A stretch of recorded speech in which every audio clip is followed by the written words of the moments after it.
Fermez les yeux un instant. Écoutez. Vous entendez peut-être le bruit de la circulation, le ronronnement de votre ordinateur ou simplement le silence dans votre chambre. Mais si vous pouviez entendre l'infiniment petit, si vos oreilles étaient capables de percevoir les vibrations les plus fondamentales de la réalité, vous entendriez quelque chose d'extraordinaire. Vous entendriez la musique de l'univers. Parce que selon la théorie la plus ambitieuse de la physique moderne, tout ce qui existe, votre corps, la chaise sur laquelle vous êtes assis, les étoiles dans le ciel, la lumière qui éclaire votre visage, tout ça serait en fait rien d'autre que de la musique. Des cordes qui vibrent dans des dimensions cachées, jouant la symphonie de l'existence. Cette idée peut paraître folle. Et pourtant, ça pourrait bien être la clé qui permettrait d'enfin comprendre pourquoi l'univers existe et pourquoi est-ce qu'il y a quelque chose plutôt que rien. Mais avant de vous révéler pourquoi est-ce que cette théorie bouleverse tout ce que nous croyons savoir sur la réalité, nous devons d'abord comprendre quel problème est-ce qu'elle tente de résoudre. Un problème si profond qu'il a hanté les plus grands esprits de notre époque. Un problème qui nous force à repenser la nature même de l'espace, du temps et de la matière. Imaginez que vous soyez un détective face à une scène de crime impossible. Vous avez deux témoins parfaitement fiables, mais leurs témoignages se contredisent totalement. Le premier témoin vous décrit un monde où tout est prévisible, où chaque effet a une cause claire, où l'espace et le temps forment une toile lisse qu'on appelle l'espace-temps. Le second témoin vous parle d'un monde chaotique, où les particules apparaissent et disparaissent sans raison, où la réalité elle-même semble floue et incertaine. Eh bien, c'est exactement la situation dans laquelle se trouve la physique moderne depuis un siècle. Nous avons deux théories extraordinairement précises, mais qui semblent décrire deux univers complètement différents. D'un côté, nous avons la relativité générale d'Einstein. Cette théorie nous dit que l'espace et le temps ne sont pas un décor fixe, mais une toile dynamique qui se courbe sous l'effet de la matière et de l'énergie. C'est cette courbure que nous ressentons comme la gravité. Quand vous tombez, vous ne faites que suivre la géométrie de l'espace-temps.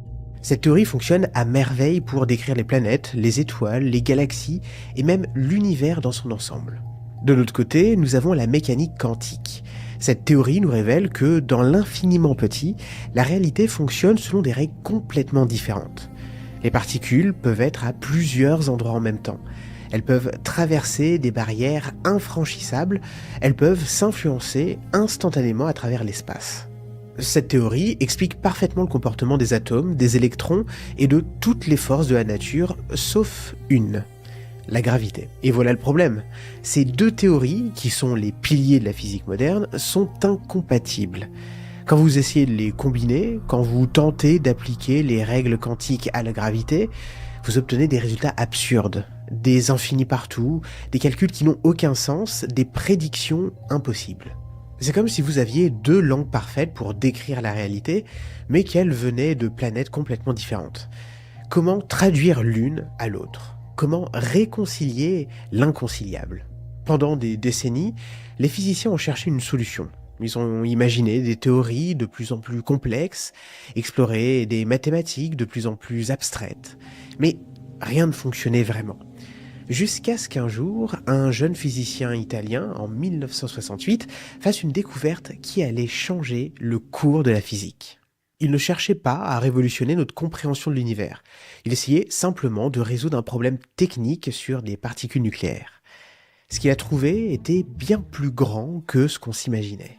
Il a découvert que la réalité pourrait être faite de musique. Nous sommes en 1968. Gabriele Veneziano, un jeune physicien de 26 ans, travaille dans son bureau de l'université de Turin. Il s'arrache les cheveux sur un problème qui obsède les physiciens depuis des années.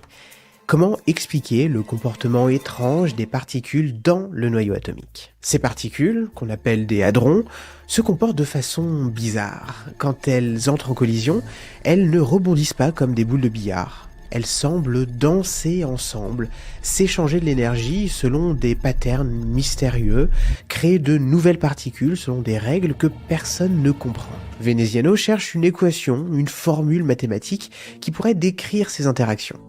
Il a essayé toutes les approches classiques, mais rien ne marche. Alors, dans un mouvement de désespoir créatif, il se souvient d'une vieille formule mathématique qu'il a étudiée à l'université.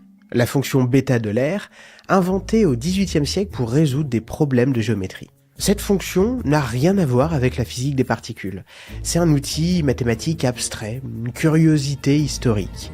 Mais Veneziano se dit « Et si j'essayais ça, juste pour voir ?» Il prend la fonction de l'air, il l'adapte à son problème, il fait quelques calculs, et là, miracle.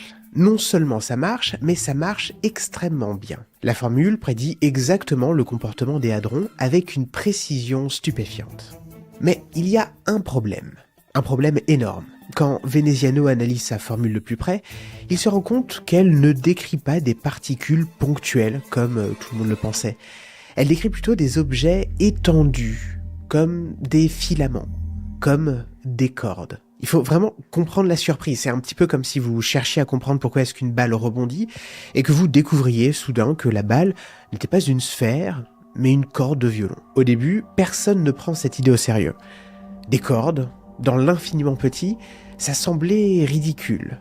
Les particules sont des points, tout le monde le sait. Cette histoire de cordes doit être un artefact mathématique, une bizarrerie sans importance physique. Beaucoup d'autres physiciens commencent à creuser la question un petit peu partout dans le monde. Et plus ils creusent, plus ils découvrent quelque chose d'extraordinaire. Ces cordes ne sont pas des objets ordinaires. Elles vibrent. Et selon la façon dont elles vibrent, elles donnent naissance à différentes particules. C'est un petit peu comme une corde de guitare. Selon la note qu'on joue, elle produit des sons différents. Et bien c'est la même chose ici, sauf que au lieu des notes, la corde cosmique produit des particules différentes. Une corde qui vibre d'une certaine façon devient un électron.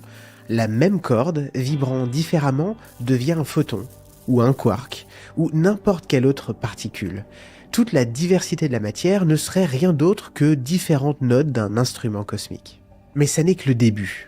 Parce que quand les physiciens poussent cette idée jusqu'au bout, ils découvrent quelque chose d'encore plus stupéfiant.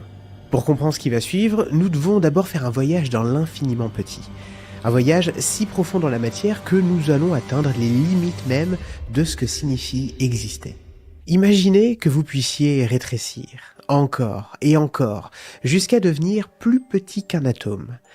Vous verriez d'abord les électrons qui dansent autour du noyau, un petit peu comme les planètes autour d'une étoile.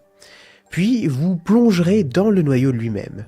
Vous découvririez des protons et des neutrons, serrés les uns contre les autres par la force nucléaire. Mais continuez à rétrécir, plongez dans un proton, et vous découvririez qu'il n'est pas qu'une simple particule, mais un assemblage de particules plus petites, les quarks. Ces quarks sont liés ensemble par d'autres particules, les gluons, dans une danse frénétique d'énergie pure. Mais nous n'avons pas encore atteint le fond. Continuez à rétrécir jusqu'à une échelle si petite qu'il faudrait 35 zéros après la virgule pour l'exprimer en mètres. Vous atteignez ce qu'on appelle l'échelle de Planck, la plus petite distance qui ait un sens physique.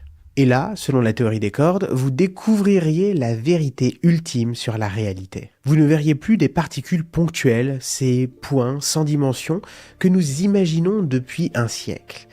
Vous verriez des filaments, des boucles d'énergie pure, des cordes qui vibrent dans un espace qui n'a rien à voir avec ce que nous connaissons. Parce que voici le secret le plus troublant de la théorie des cordes. Ces cordes ne vibrent pas dans notre espace à 3 dimensions. Elles vibrent dans un espace qui en compte 10, ou 11 selon les versions de la théorie. Mais attendez, 10 dimensions ? 11 dimensions ? Où sont ces dimensions supplémentaires ? Pourquoi est-ce qu'on ne peut pas les voir ? Eh bien, c'est là que les choses deviennent vraiment intéressantes. Parce que selon la théorie des cordes, ces dimensions supplémentaires sont là, tout autour de nous, à chaque instant. Elles sont compactifiées, repliées sur elles-mêmes, à une échelle si petite que nous ne pouvons même pas les percevoir. Pour comprendre cette idée, imaginez que nous regardions un tuyau d'arrosage de très très loin. Il semble unidimensionnel, un petit peu comme une ligne. Mais si vous vous approchez, vous découvrez qu'en réalité, elle est en 3 dimensions. Longueur, largeur et hauteur. La largeur et la hauteur étaient cachées par la distance. De même, notre espace pourrait avoir des dimensions cachées, invisibles parce qu'elles sont repliées à l'échelle de Planck. À chaque point de notre espace tridimensionnel, il y aurait 6 ou 7 dimensions supplémentaires enroulées dans des formes géométriques d'une complexité inouïe. Ces formes ont un nom, les variétés de Calabi-Yau, du nom des mathématiciens qui les ont découvertes. Ce sont des objets géométriques si complexes qu'il faut des ordinateurs pour les visualiser, des formes qui défient l'imagination humaine. Mais voici le plus extraordinaire, la façon dont ces dimensions seraient repliées détermine les lois de la physique que nous observons. C'est comme si l'univers était un origami cosmique et que chaque pliage différent donnerait naissance à un univers avec des lois différentes. Mais pourquoi cette complexité ? La réponse nous amène au problème que nous avons évoqué au début, l'unification des forces. Pour comprendre pourquoi la théorie des cordes nécessite toutes ces dimensions, nous devons d'abord comprendre ce qu'elle tente d'accomplir. Unifier toutes les forces de la nature en une seule description cohérente. Dans notre univers, il existe 4 forces fondamentales, 4 façons dont la matière peut interagir avec elle-même. Pendant longtemps, ces forces semblaient complètement différentes, sans aucun lien entre elles. D'abord, il y a la force électromagnétique, celle qui fait fonctionner vos appareils électroniques, qui maintient les électrons autour du noyau des atomes. C'est une force à longue portée qui peut agir à travers l'espace vide. Et puis, il y a la force nucléaire forte, celle qui maintient les protons et les neutrons ensemble dans le noyau atomique. C'est la force la plus puissante de la nature, mais elle n'agit qu'à des très courtes distances. Il y a aussi la force nucléaire faible, responsable de certains types de radioactivité. Elle est plus faible que la force forte, et elle agit à des distances encore plus courtes. Et enfin, il y a la gravité, la plus faible de toutes, mais c'est celle qui domine à grande échelle parce qu'elle agit sur toute la matière et l'énergie. Pendant longtemps, ces 4 forces semblaient n'avoir aucun rapport entre elles, mais au XXe siècle, les physiciens ont commencé à découvrir des liens cachés. D'abord, ils ont réalisé que la force électromagnétique et la force nucléaire faible ne sont en réalité que 2 aspects d'une même force qu'on appelle la force électrofaible. À très haute énergie, ces 2 forces se comportent de la même façon. Et puis ils ont découvert que la force nucléaire forte pouvait elle aussi être unifiée avec la force électrofaible dans ce qu'on appelle les théories de grande unification. Mais la gravité résistait. Elle refusait obstinément de se laisser unifier avec les autres forces.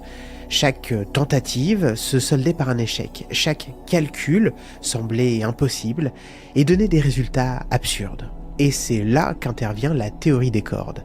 Parce que dans cette théorie, les 4 forces ne sont pas des entités séparées. Ce sont des manifestations différentes d'un seul phénomène, la vibration des cordes. Imaginez un violon cosmique. Selon la note qu'il joue, il produit une force différente. Certaines vibrations donnent naissance à l'électromagnétisme, une autre à la force nucléaire forte, une troisième à la force nucléaire faible, et la 4e à la gravité. Mais pour que cette symphonie fonctionne, il faut que toutes les notes puissent être jouées par le même instrument.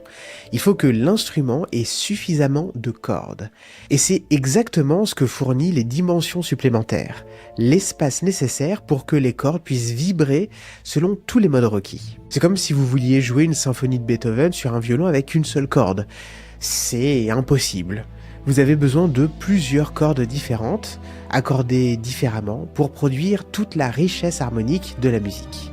De même, l'univers a besoin de plusieurs dimensions pour produire toute la richesse des phénomènes physiques. Le problème, c'est que cette unification a un prix que certains physiciens trouvent trop élevé. Quand les physiciens ont commencé à explorer sérieusement la théorie des cordes, dans les années 80-90, ils ont découvert quelque chose de troublant. Cette théorie, qui est censée donner une description unique et élégante de la réalité, semble en fait prédire une infinité d'univers possibles. Le problème vient de la façon dont les dimensions supplémentaires peuvent être repliées. Il n'y a pas une seule façon de faire un origami cosmique, il y en a des milliards, des trilliards. En fait, selon les calculs les plus récents, il pourrait y avoir 10 puissance 500 façons de replier les dimensions supplémentaires. Pour vous donner une idée de ce nombre hallucinant, sachez qu'il y a seulement 10 puissance 80 atomes dans l'univers observable. Le nombre d'univers possibles selon la théorie des cordes dépasse de loin le nombre d'atomes dans notre univers. Chaque façon différente de replier les dimensions donne naissance à un univers avec des lois physiques différentes. Dans certains univers, les électrons seraient plus lourds, dans d'autres, la gravité serait plus forte. Dans d'autres encore, il n'y aurait peut-être même pas d'atomes du tout, juste un océan de particules exotiques. C'est ce qu'on appelle le paysage de la théorie des cordes. Et ce paysage pose un problème fondamental. Si toutes ces possibilités existent, comment expliquer pourquoi est-ce que nous vivons dans cet univers plutôt que dans un autre ? Certains physiciens ont proposé une réponse radicale. Peut-être que tous ces univers existent réellement. Peut-être que notre univers n'est qu'une bulle dans un océan cosmique infini où toutes les possibilités se réalisent quelque part. C'est l'idée du multivers, cette hypothèse vertigineuse selon laquelle notre réalité ne serait qu'une note dans une symphonie cosmique infinie où toutes les mélodies possibles sont jouées simultanément. Mais d'autres physiciens trouvent cette idée profondément insatisfaisante. Si tout est possible, alors rien n'est prévisible. Si toutes les lois physiques existent quelque part, alors la théorie perd son pouvoir explicatif.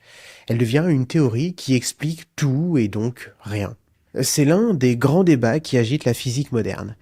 La théorie des cordes est-elle une théorie scientifique ou est-elle devenue une forme de métaphysique mathématique ? Pour comprendre l'ampleur de la controverse, nous devons revenir au fondement même de la méthode scientifique. Qu'est-ce qui fait qu'une théorie est scientifique ? Qu'est-ce qui la distingue simplement de la philosophie ? Selon le philosophe Karl Popper, une théorie n'est scientifique que si elle est falsifiable, c'est-à-dire si elle fait des prédictions précises qui peuvent être testées et potentiellement réfutées par l'expérience. La relativité d'Einstein, par exemple, prédisait que la lumière devait être déviée par la gravité. Cette prédiction a pu être testée lors de l'éclipse solaire en 1919 et s'est révélée exacte. La mécanique quantique prédit des phénomènes comme l'effet tunnel ou l'intrication quantique qui ont été observés en laboratoire. Mais la théorie des cordes, après plus de 50 ans de développement, elle n'a produit aucune prédiction testable. Les énergies nécessaires pour observer directement les cordes sont si élevées qu'elles dépassent de loin les capacités de nos accélérateurs de particules. Il faudrait construire un accélérateur de la taille du système solaire pour avoir une chance d'observer une corde. C'est ce qui a conduit certains physiciens, comme Peter Voigt de l'Université de Columbia, à déclarer que la théorie des cordes est même pas fausse. Une référence à une phrase du physicien Wolfgang Pauli qui disait d'une théorie particulièrement fausse qu'elle n'était même pas fausse, tellement elle était vague et invérifiable. Lee Smolin, du Perimeter Institute, a écrit un livre entier sur ce qu'il appelle le problème de la physique, accusant la théorie des cordes d'avoir détourné une génération entière de physiciens vers une voie sans issue. Mais les défenseurs de la théorie des cordes ne se laissent pas décourager. Edward Witten, un des physiciens les plus respectés au monde, soutient que la théorie a déjà produit des insights profonds sur la nature de la réalité, même si elle n'a pas encore fait de prédictions testables. Et puis, il y a des développements récents qui ont redonné espoir aux théoriciens des cordes. L'une des découvertes les plus surprenantes des dernières décennies est que la théorie des cordes, même si elle ne peut pas encore être testée directement, a trouvé des applications dans des domaines complètement inattendus. En 1997, Juan Maldacena, un physicien argentin, a découvert quelque chose d'extraordinaire. Il a montré qu'une théorie des cordes dans un espace à 5 dimensions était mathématiquement équivalente à une théorie quantique des champs dans un espace à 4 dimensions. Cette découverte, qu'on appelle la correspondance ADS-CFT, a révolutionné notre compréhension de la relation entre la gravité et la mécanique quantique. Elle suggère que l'information contenue dans un volume d'espace peut être entièrement encodée sur la surface, comme un hologramme. Cette idée holographique a des implications profondes. Ça suggère que notre univers tridimensionnel pourrait n'être qu'une projection d'informations stockées sur une surface bidimensionnelle située aux confins du cosmos. Nous serions tous des hologrammes, mais sans le savoir. Mais plus concrètement, cette correspondance a permis aux physiciens d'utiliser la théorie des cordes pour résoudre des problèmes dans d'autres domaines. Par exemple, elle a aidé à comprendre le comportement de certains supraconducteurs à haute température, un phénomène crucial pour le développement de nouvelles technologies. Elle a aussi permis de faire des progrès sur l'un des problèmes les plus difficiles de la physique, comprendre ce qui se passe à l'intérieur d'un trou noir. Grâce à la correspondance holographique, les physiciens peuvent maintenant étudier les trous noirs en analysant des théories quantiques plus simples. Ces applications montrent que la théorie des cordes, même si elle n'a pas encore tenu ses promesses originales, continue de produire des insights précieux. Elle est devenue un outil mathématique puissant, même si son statut de théorie physique fondamentale reste controversé. Mais il y a peut-être une raison plus profonde pour laquelle la théorie des cordes continue de fasciner les physiciens. Une raison qui va au-delà des équations et des expériences et qui touche à quelque chose de fondamental dans la nature humaine.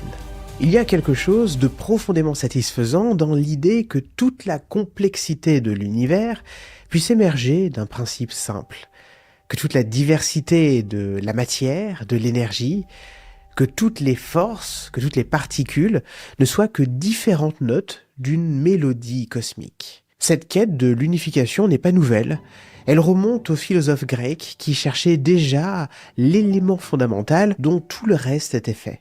Thalès pensait que c'était l'eau, Anaximène croyait que c'était l'air, Héraclite penchait plutôt pour le feu.